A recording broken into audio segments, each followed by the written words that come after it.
So good morning guys. तो चलिए start करते हैं आज के यानी कि 22 अगस्त के इंपॉर्टेंट करंट अफेयर्स को। तो इस प्रश्न में आपसे पूछ रहे हैं, हाल ही में फीफा महिला विश्व कप का खिताब किसने जीता? तो आंसर होगा स्पेन ने। और ये तो आपको पता है, मैंने आपको कई बार बताया, फीफा महिला विश्व कप 2023 कहाँ पे इसका आयोजन हुआ? ऑस्ट्रेलिया और न्यूजीलैंड में। इस बार ये इसका नवा संस्करण था। तो जीता किसने? स्पेन ने। और उप विजेता कौन रहा या स्पेन ने किसे हराया? तो इंग्लैंड को हराया।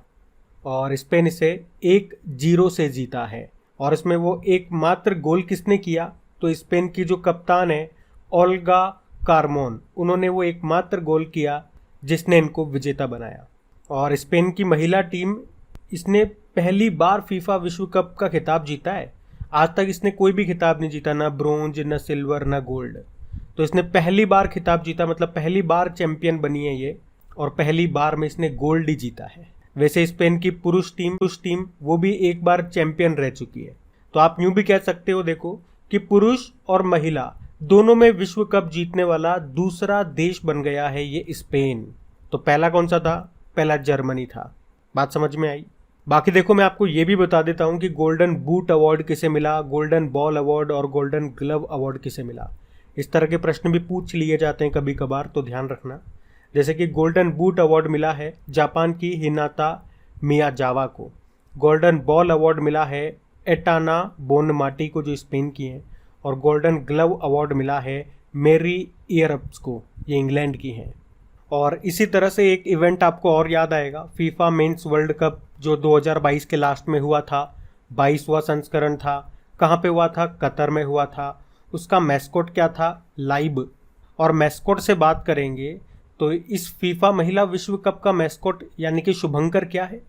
चलो ये होमवर्क प्रश्न छोड़ता हूँ। और जब भी फुटबॉल की बात होती है, मैंने हर बार ये प्रश्न आपको कराया है। तो अब देखते हैं आपको कितना याद है चीज़ें।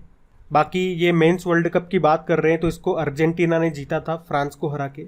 और इसमें गोल्डन बॉल अवार्ड मिला था लियोनेल मेसी को, गोल्डन बूट अवार्ड मिला था किलियन एम्बाप्पे और गोल्डन ग्लव अवार्ड मिला था एमिलियानो मार्टिनेज को।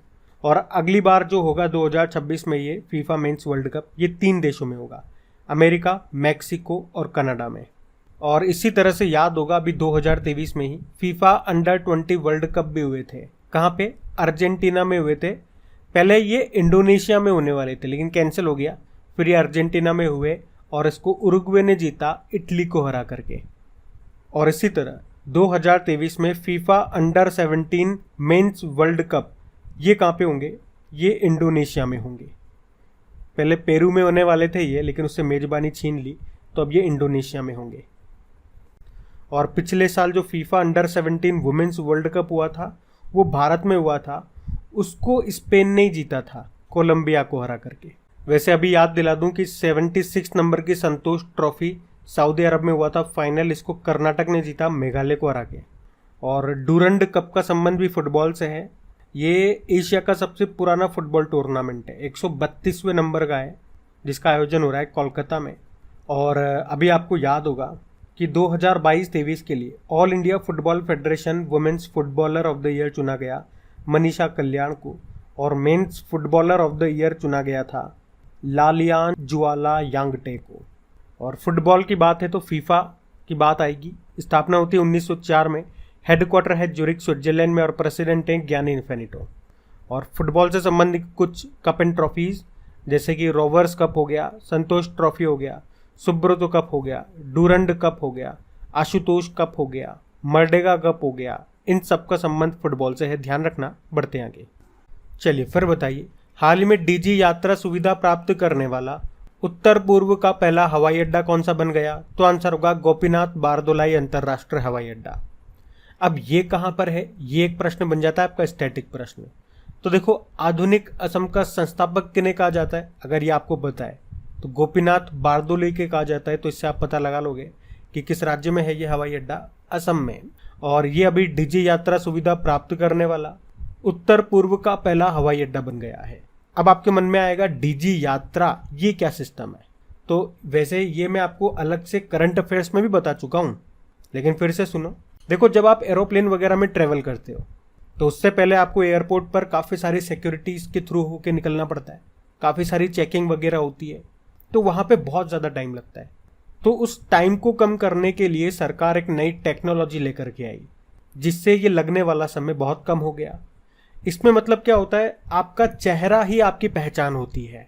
तो बस आपका चेहरा आपका ID proof, vaccine proof, boarding pass के रूप में काम करेगा, जिससे हर टच पॉइंट पे आपको देर तक रुकने की जरूरत नहीं होगी। वहां पे आपका चेहरा स्कैन होगा, आपकी सारी डिटेल उनके पास चल जाएगी। अगर सब ओके होगा तो आपको आगे भेज देंगे, ओके नहीं होगा तो आपको वहीं रोक देंगे। फटाफट हो जाएगा काम। तो इसे लॉन्च कब किया गया था? 1 दिसंबर 2022 को। और एक लाइन में अगर आपको याद रखना है कि इसका उपयोग क्या है, तो एयरपोर्ट पर बोर्डिंग और सिक्योरिटी चेकिंग में मददगार साबित होता है ये। तो एक तो ये आपको समझ में आ गया। ये स्टैटिक भी याद रखना, ये हवाई अड्डा कहाँ पर है? असम में है। इसी तरह से जयप्रकाश नारायण अंतर्राष्ट्रीय हवाई अड्डा कहाँ पर है? ये पटना में है। लाल बहादुर शास्त्री हवाई अड्डा मिलेगा आपको वाराणसी में, और चौधरी चरण सिंह हवाई अड्डा ये लखनऊ में आपको मिलेगा। और वैसे हमारे एविएशन मंत्री कौन है? ज्योतिरादित्य सिंधिया है। इनके पास स्टील मंत्रालय भी है, ध्यान रखना। ये पॉइंट्स बढ़ते हैं आगे। और हाँ गाइज, हमने जो डेली आपके लिए टेस्ट सीरीज स्टार्ट की है, टेस्ट सीरीज किस चीज की? करंट अफेयर्स की, जिसमें डेली शाम को 8 बजे आपसे टॉप 10 इंपॉर्टेंट करंट अफेयर्स के क्वेश्चन पूछे जाते हैं। और ये क्वेश्चन कौन से महीने के होते हैं? तो जनवरी से लेके अभी तक इस बीच में टॉप 10 क्वेश्चन कहीं से भी आपसे पूछे जाएंगे। मतलब आपके 24 घंटे के मात्र 2 मिनट आपको देने हैं उस टेस्ट को लगाने में, ताकि आपको ये एनालिसिस हो सके कि आप ये 20-20 मिनट के या कोई और भी वीडियोस या कुछ भी पढ़ रहे हो तो उसका कितना बेनिफिट आपको मिल रहा है, कितनी चीजें आपको याद है। तो टेस्ट आप जरूर लगाएं। टेस्ट जो हमने स्टार्ट किया वो बिल्कुल फ्री है। शाम को 8 बजे होता है। कहाँ पे? आपकी क्रिक एग्जाम एप्लीकेशन पे। वहां पे दूसरे स्टूडेंट्स के कंपेयर में आपको आपकी रैंक भी पता लगेगी। जैसे कि कल चौथा टेस्ट हुआ और इसमें टॉप किया है विक्रम सिंह मीणा ने। कॉन्ग्रेचुलेशन विक्रम। क्रिक एग्जाम एप्लीकेशन का लिंक नीचे डिस्क्रिप्शन बॉक्स में है। अभी बढ़ते आगे। चलिए फिर बताइए, अभी हाल ही में वरिष्ठ नागरिक दिवस कब मनाया गया? तो आंसर होगा 21 अगस्त को। तो हर साल 21 अगस्त को वर्ल्ड सीनियर सिटीजन डे के रूप में मनाया जाता है, ताकि समाज में वृद्ध व्यक्तियों के योगदान की जागरूकता बढ़ाई जा सके। और देखो, वृद्ध व्यक्तियों से संबंधित एक और दिन मनाया जाता है, अंतरराष्ट्रीय वृद्धजन दिवस, international day of older person. कब मनाते हैं? 1 अक्टूबर को। लेकिन अगर एग्जाम में प्रश्न आ जाए कि विश्व बुजुर्ग दुर्व्यवहार जागरूकता दिवस, world Elder abuse awareness day, वो हम 15 जून को मनाते हैं। अब अगस्त के जो इंपॉर्टेंट डेज है वो मैं आपको रिवाइज कराता हूँ। देखो, 1 अगस्त को मुस्लिम महिला अधिकार दिवस, 1 अगस्त को ही विश्व लंग कैंसर दिवस, 1 अगस्त को ही वर्ल्ड वाइड वेब डे, और 1 से लेकर 7 अगस्त तक विश्व स्तनपान सप्ताह मनाया। 2 अगस्त को अर्थ ओवरशूट डे, 6 अगस्त को हिरोशिमा डे, 7 अगस्त को नेशनल हैंडलूम डे, 9 अगस्त को एक तो नागासाकी दिवस और विश्व आदिवासी दिवस, 10 अगस्त को वर्ल्ड लायन डे, 12 अगस्त को वर्ल्ड यूथ डे और वर्ल्ड एलिफेंट डे, 13 अगस्त को वर्ल्ड ऑर्गन डे और 14 अगस्त को विभाजन विभीषिका दिवस मनाया था। तो अगस्त के ये कुछ इंपॉर्टेंट डेज, इनको ध्यान रखना। बढ़ते हैं आगे। चलिए फिर बताइए, अगस्त 2023 में अंडर 20 विश्व कुश्ती चैंपियनशिप में भारत ने कुल कितने स्वर्ण पदक जीते? तो आंसर होगा 4। तो हम बात कर रहे हैं वर्ल्ड अंडर 20 रेसलिंग चैंपियनशिप 2023 की, जो कहाँ पे हुई? अभी जॉर्डन की कैपिटल अम्मान में। ये इसका 46 नंबर का एडिशन था।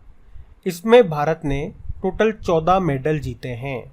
इसमें से 4 गोल्ड हैं, 3 सिल्वर हो गए और 7 ब्रोंज हैं। अब ये 4 गोल्ड किसने किसने जीते, ये हमारा प्रश्न हो जाएगा। देखो, उससे पहले मैं आपको बताऊंगा, इस साल तो ये चैंपियनशिप हुई जॉर्डन की कैपिटल अम्मान में, लेकिन पिछले साल ये चैंपियनशिप कहाँ हुई थी? बुल्गारिया में। और यहाँ पे आपको याद होगा, जो भारतीय रेसलर हैं अंतिम पंघाल, उन्होंने गोल्ड जीता था। और इस तरह से इस चैंपियनशिप में गोल्ड जीतने वाली वो पहली भारतीय महिला बनी थी। और इस बार भी उन्होंने गोल्ड ही जीता है। और हमने पढ़ा भी था कि लगातार 2 बार इस चैंपियनशिप में गोल्ड जीतने वाली पहली भारतीय महिला पहलवान कौन बन गई? अंतिम पंघाल बन गई है। 53 किलोग्राम कैटेगरी में जीता है इन्होंने। अगर वर्ग या कैटेगरी भी आप जानना चाहो तो मैं आपको बता दूं। बाकी 3 गोल्ड कौन लेकर के आए? तो प्रिया मलिक 76 किलोग्राम कैटेगरी में, एक सविता 62 किलोग्राम कैटेगरी में और मोहित कुमार 61 किलोग्राम कैटेगरी में। तो ये इस तरह से 4 गोल्ड हमारे पास आए। इसी तरह से आपको याद होगा, अभी वुमेन्स बॉक्सिंग चैंपियनशिप 2023 इसको होस्ट किया था भारत ने, भारत में हुआ था अभी ये। और इसमें भारत ने 4 गोल्ड जीते थे। वो 4 गोल्ड किसने जीते थे? लवलीना बोरगोहेन, निखत झरीन, स्वीटी बोरा और नीतू घनघस ने। और वैसे अभी 2023 में एशियाई कुश्ती चैंपियनशिप हुई थी कजाकिस्तान की कैपिटल अस्ताना में। इसमें भारत का एकमात्र गोल्ड किसने जीता था? अमन सहरावत ने जीता था। वैसे तो भारत ने टोटल 13 मेडल जीते थे, लेकिन गोल्ड एक ही था। वैसे वेटलिफ्टिंग की बात करें तो international weightlifting federation headquarter Lausanne Switzerland में है और अध्यक्ष कौन है? मोहम्मद जलूद है। जबकि इंडियन वेटलिफ्टिंग फेडरेशन के अध्यक्ष सहदेव यादव हैं। तो ये पॉइंट्स ध्यान रखना, बढ़ते हैं आगे। चलिए फिर बताइए, अभी हाल ही में किस देश ने यूनिवर्सल पेंशन योजना शुरू की है? तो आंसर होगा बांग्लादेश।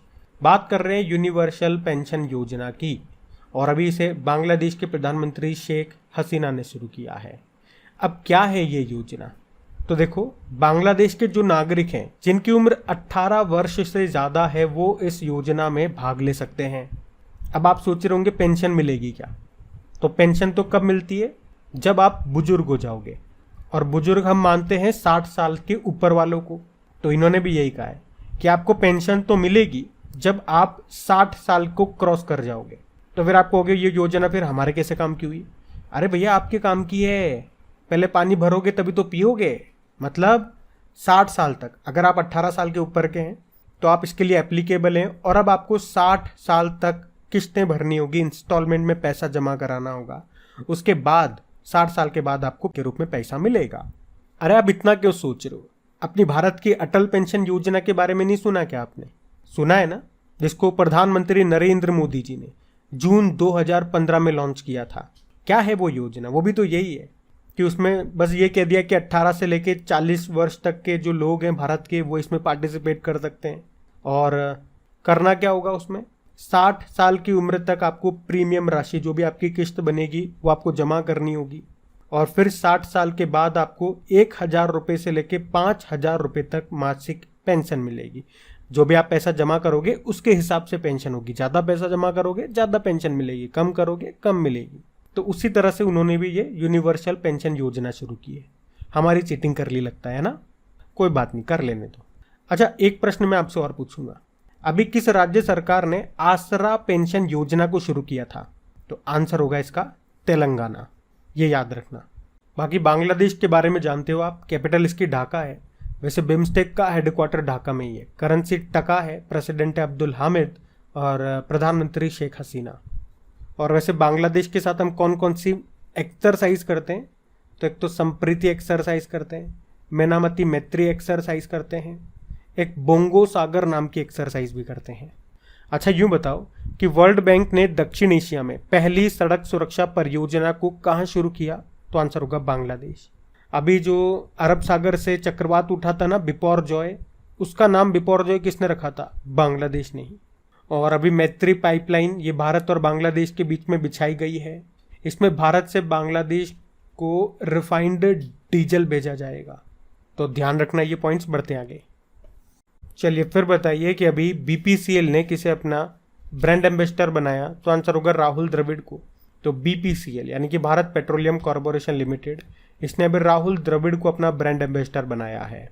बीपीसीएल की स्थापना होती है 1976 में, हेडक्वार्टर मुंबई में है और सीएमडी कौन है? जी कृष्ण कुमार है। वैसे अभी विराट कोहली ये HSBC इंडिया के ब्रांड एम्बेसडर बने थे, डूरोफ्लेक्स के ब्रांड एम्बेसडर बने थे, और महेंद्र सिंह धोनी अभी नावी के एक फाइनेंशियल कंपनी है उसके ब्रांड एम्बेसडर बने थे, वायाकॉम 18 के बने थे, गरुड़ एरोस्पेस के बने ये, और सौरव गांगुली ये अभी ड्रीम सेट गो, बंधन बैंक और त्रिपुरा पर्यटन के ब्रांड एम्बेसडर बने। तो ध्यान रखना ये, बढ़ते हैं आगे। चलिए फिर बताइए, अभी अगस्त 2023 में अंडर 17 एशियाई जूनियर स्क्वैश चैंपियनशिप में किस भारतीय ने स्वर्ण पदक जीता? तो आंसर होगा अनाहत सिंह। अनाहत सिंह ये भारत की स्क्वैश प्लेयर है जिन्होंने भी एशियाई जूनियर स्क्वैश चैंपियनशिप में अंडर 17 कैटेगरी में गोल्ड जीता है। इन्होंने फाइनल में हांगकांग की एना कोंग को हराया है। वैसे आपको याद दिला दूं, पिछले साल इन्होंने थाईलैंड में हुई इसी प्रतियोगिता में अपना पहला गोल्ड जीता था। अच्छा, यूं बताओ, अभी इसी साल हमने पढ़ा था कि एशियाई स्क्वैश टूर्नामेंट में मिक्स्ड डबल का खिताब किस भारतीय जोड़ी ने जीता था? तो आंसर होगा दीपिका पल्लिकल और हरिंदर पाल संधू। और ये जो दीपिका पल्लिकल है ना, ये एक भारतीय क्रिकेटर की वाइफ है। कौन से भारतीय क्रिकेटर? दिनेश कार्तिक। तो एक क्रिकेटर है और एक स्क्वैश प्लेयर है, तो ध्यान रखना ये। बढ़ते हैं आगे। चलिए फिर बताइए, अभी हाल ही में जॉन वॉर्नेक का निधन हो गया। वे किस कंपनी के सह संस्थापक थे? आंसर होगा अडोब। तो फोटोशॉप बनाने वाली कंपनी अडोब आप जानते ही होंगे, जिसके सह संस्थापक थे जॉन वर्नॉक, और अभी इनका 82 वर्ष की उम्र में निधन हो गया। अडोब, अच्छा देखो, अडोब की स्थापना, ये इत्तेफाक ही कह सकते हैं, इनका भी डेथ हुआ 82 वर्ष की उम्र में, और अडोब की स्थापना 1982 में ही हुई थी। What a coincidence. हेडक्वार्टर इसका कैलिफोर्निया यूएसए में है, और सीईओ शांतनु नारायण है। ये भारतीय मूल के हैं, तो ध्यान रखना ये। अच्छा, वैसे अभी इंटेल के सह संस्थापक का भी निधन हो गया था। उनका नाम क्या था? उनका नाम था गॉर्डन मूर, तो ध्यान रखना ये। बढ़ते हैं आगे। चलिए फिर बताइए, हाल ही में सद्भावना दिवस कब मनाया गया? तो आंसर होगा 20 अगस्त को। तो एक्चुअली में भारत के पूर्व प्रधानमंत्री रहे राजीव गांधी, जो कि भारत के 6वें नंबर के प्रधानमंत्री थे, और 20 अगस्त को ही उनका जन्मदिन होता है, जिसे सद्भावना दिवस के रूप में मनाते हैं। और इस बार यानी कि 20 अगस्त 2023 को उनकी कौन सी जयंती मनाई गई? 79 नंबर की। तो ये आप ध्यान रखना। बढ़ते हैं आगे। चलिए फिर बताइए, अभी हाल ही में किस देश ने भारत के जन औषधि केंद्र मॉडल को अपनाने की मांग की है? तो आंसर होगा इंडोनेशिया। एक्चुअली में अभी हमारे जो स्वास्थ्य मंत्री हैं मनसुख मांडविया, उन्होंने G20 प्रतिनिधियों और मंत्रियों के एक प्रतिनिधि मंडल को गांधीनगर गुजरात में जन औषधि केंद्र का टूर कराया, उसका भ्रमण करवाया, जिसमें उन्होंने अपने लोगों को सुलभ, सस्ती और क्वालिटी दवाएं प्रदान करने में भारत की सफलता के बारे में बताया। तो इंडोनेशिया के जो हेल्थ मिनिस्टर थे, नाम है उनका गुनादी सादिकिन, वो बहुत ज़्यादा प्रभावित हुए और उन्होंने कह दिया कि ये तो बहुत बढ़िया है और यह मॉडल तो इंडोनेशिया में भी होना चाहिए। इंडोनेशिया ये वही देश है जिसके अभी तक कैपिटल क्या है? जकार्ता। और आप बताओ जकार्ता में किसका हेडक्वार्टर है? वैसे अब इंडोनेशिया की नई कैपिटल होगी नूसंतारा, बोर्नियो द्वीप पर है ये। और वैसे जन औषधि दिवस कब मनाया जाता है? 7 मार्च को। और जन औषधि सप्ताह ये 1 से लेके 7 मार्च तक होता है। अब मैं आपको कल के करंट अफेयर्स का क्विक रिवीजन कराऊंगा। तो पहला प्रश्न आपसे पूछा था, अभी केंद्र सरकार ने प्रधानमंत्री ई बस सेवा पहल के तहत कितनी बसों को शुरू करने की मंजूरी दी? तो आंसर होगा 10,000। फिर आपसे पूछा कि भारतीय सेना ने पहली बार किस देश में आयोजित बहुराष्ट्रीय अभ्यास CSAT 2023 में हिस्सा लिया? तो आंसर होगा सिंगापुर। फिर आपसे पूछा, अभी दुनिया का पहला ह्यूमनॉइड पायलट P-bot किसने डेवलप किया? South Korea. फिर पूछा, अभी ग्रामीण क्षेत्रों में डिजिटल सशक्तिकरण के लिए ग्रामीण मित्र योजना शुरू की गोवा ने। फिर पूछा, अभी कानपुर में जो फैक्ट्री है उसके द्वारा निर्मित भारत की पहली लंबी दूरी की रिवॉल्वर कौन सी है? तो आंसर होगा प्रबल।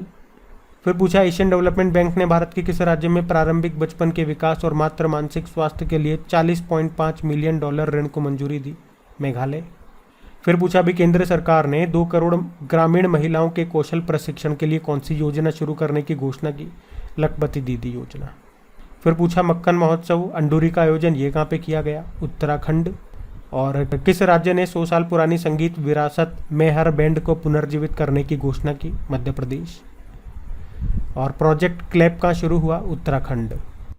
और अभी तक आपने वीडियो को लाइक नहीं करा तो प्लीज़ लाइक ज़रूर कर देना, और अपने दोस्तों के साथ में भी इसे शेयर ज़रूर करना, या जो भी व्हाट्सएप ग्रुप आपके पास होता है, टेलीग्राम पे, व्हाट्सएप पे, फेसबुक पे, तो यार शेयर ज़रूर करना। अब कल का होमवर्क प्रश्न देखते हैं और सेशन एंड करते हैं। तो कल के वीडियो में पूछा था कि अभी अपनी तरह का पहला under water mine detection launch किया गया, नाम बताओ उसका? तो आंसर होगा निराक्षी। आप सभी ने प्रश्न का बिल्कुल सही उत्तर दिया। अब ये रहा आज का आपका होमवर्क प्रश्न।